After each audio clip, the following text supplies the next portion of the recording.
While the rest of the world's busy talking about Joaquin Phoenix's new Joker, well, we've already done that one twice. So instead, I'm going back to revisit The Dark Knight, and you know what? It is a miracle that nobody in Gotham figures out the Bruce Wayne Batman connection. I mean, think about it. Coleman Reese, aka Bruce Wayne's accountant, goes on live TV saying that he's gonna reveal Batman's identity. I mean, who else is he exposing here, people? The Wayne Enterprises HR rep? Looks like Gotham's greatest villain isn't the Joker, it's basic critical thinking.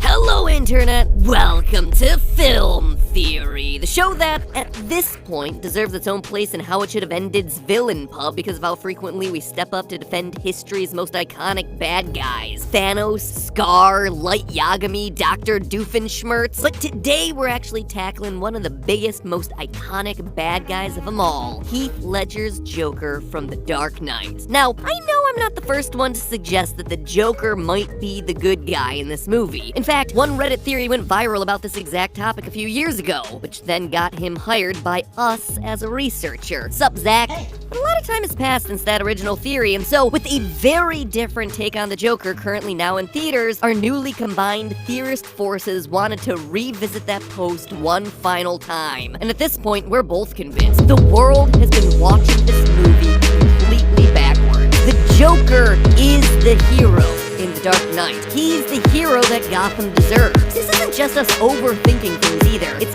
clearly an intentional decision on the part of the creative team working on this movie. So suit up and prepare to watch your world burn, along with everything you thought you knew about this movie. First, let's set the stage by talking a little about Gotham, the primary setting for the Nolan trilogy of Batman movies, starting with Batman Begins and ending with The Dark Knight Rises. Now, these films are as much about Gotham as they are about Bruce Wayne. When the series first begins, we're presented with a Gotham that's completely corrupt, overrun with crime, mafia bosses, and paid-off police officers. In fact, the villain's plot in Batman Begins is all about correcting Gotham by purging it. Gotham's time has come. The city has become a breeding ground for suffering and injustice.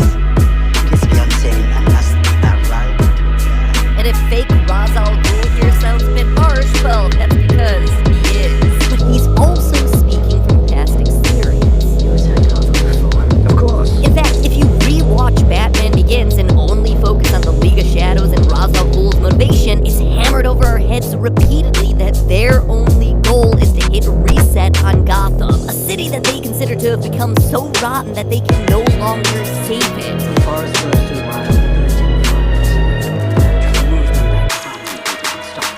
Or at least it would have been unstoppable if it hadn't been for that meddling bat. Despite Ra's pumping fear gas into the city, Gotham is eventually saved by the greatest hero, Batman.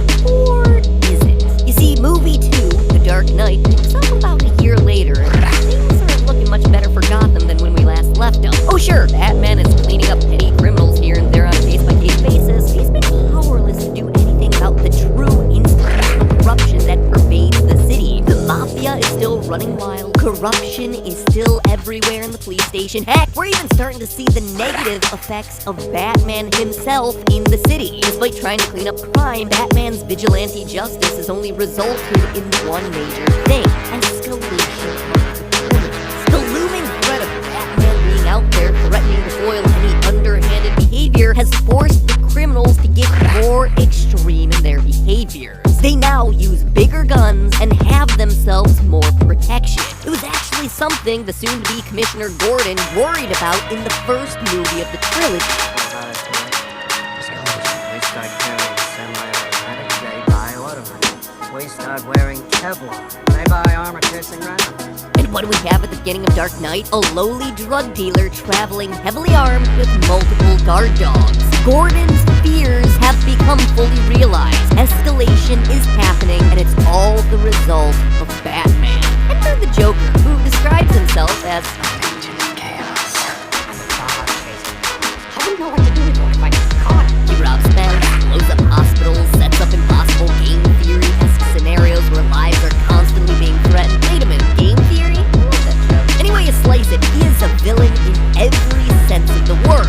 Or at least he is until you actually look at his actions. Because by the end of The Dark Knight, Gotham, that city that was so corrupt corrupt, it had to be destroyed in Batman Begins? Yeah, by the end of the second movie, it's cured, it's saved. And it's saved by one man, not Bruce Wayne, but by the Joker. You see, it's easy to walk away from this movie just reciting catchphrases. It's time for Gotham to get the hero it needs, not the hero it thinks it deserves.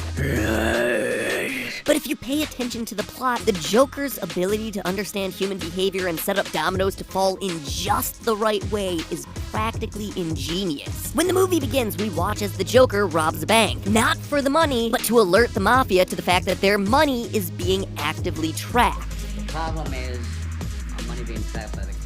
This causes their accountant Lau to run away with all the gang money to Hong Kong. Joker uses this to convince the combined gangs of Gotham that Lau's gonna reveal everything to Batman unless the gangs give him half their money to kill the Batman first. Batman has no jurisdiction.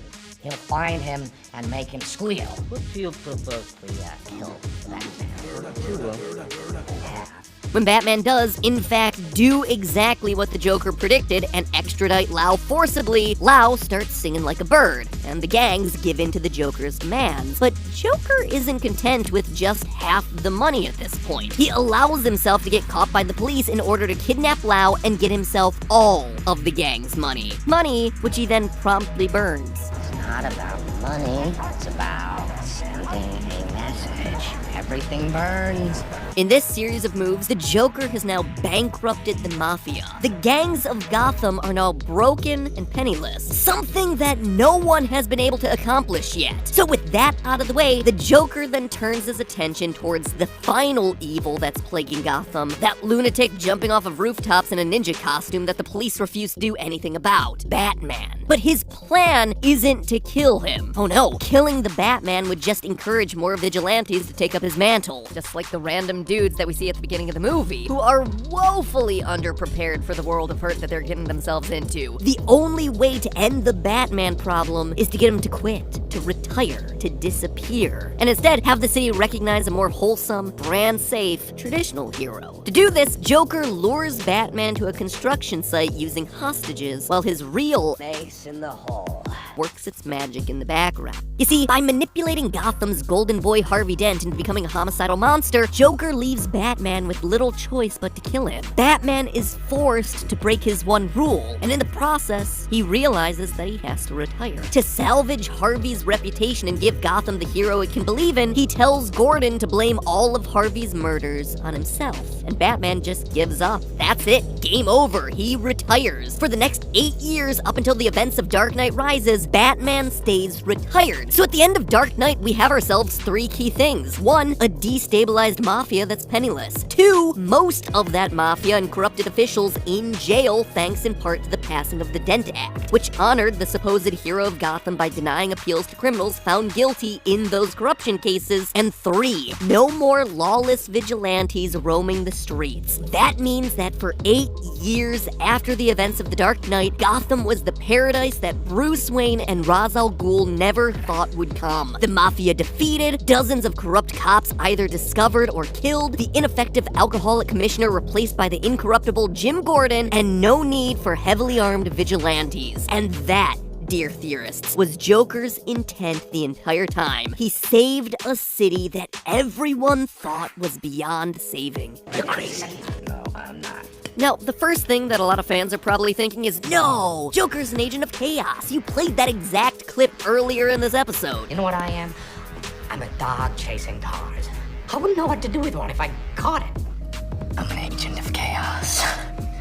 But can we really believe what the Joker's saying here? Of course not, it's the Joker we're talking about. Just think about the logistics of his plan in the first place. Joker had to think about the actions and reactions of the Mafia, the police, and Batman to manipulate them all. For one undeniable example, just think about his final battle against Batman. He sets up a situation where the alleged hostages are actually his goons, and vice versa. But the SWAT team and Batman that's coming in doesn't know that. So Joker is effectively pitting Batman against the SWAT team who's supposedly on his side. He's even prepared for this final showdown using dogs, which were effective against Batman up until recent improvements to his suit, as well as setting up the floor with deployable nets that entangle the Bat. This is clearly not somebody just doing things for the heck of it and seeing what happens. This is someone who makes and flawlessly executes very elaborate, very sophisticated plans. Plans, mind you, that involve specifically eliminating the most dangerous and corrupt people in Gotham. Don't get me wrong, Joker absolutely harms innocents, but think of it like cracking a few eggs to make an omelet. Harvey Dent was willing to let the top mafia dons walk. Batman was only ever thinking about how to solve a single crime or fight a small group of villains at any given moment. Joker, meanwhile, was playing the long game, the big picture, trying to fight the corruption underlying all of Gotham's problems. Joker specifically tells Batman about his plan as he dangles off the side of the construction site. You didn't think I'd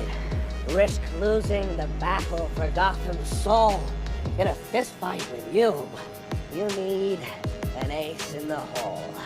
If Joker really wanted Harvey Dent to kill Gordon's family and become a monster for all of Gotham to see, why would he give Batman a chance to stop him at all? Why not let Batman realize the colossal mistake that he made the next day when he reads it in the papers? That's because the Joker doesn't really want Harvey to become that monster. He just needs Batman to think Harvey will become that monster so that Batman will make the sacrifice that he ultimately does. I can do those things because I'm not a hero. Joker, as he himself admits, is fighting a battle for Gotham's soul. Not to corrupt it, but to save it in a way that only he is capable of. Now, I'm not saying that the Joker's a good person, or that anything he's doing is worthy of replication. In fact, I do believe that Joker's rather sick. So completely driven by consequentialist philosophy that he completely ignores the pain that he creates along the way. My only argument here is that Joker's intent was not to watch the world burn, as some memorable quotes would have you believe, but instead to cure Gotham of its pervasive corruption. I mean, consider that dinner party scene in the middle of the movie. He takes a party filled with rich socialites hostage and does what?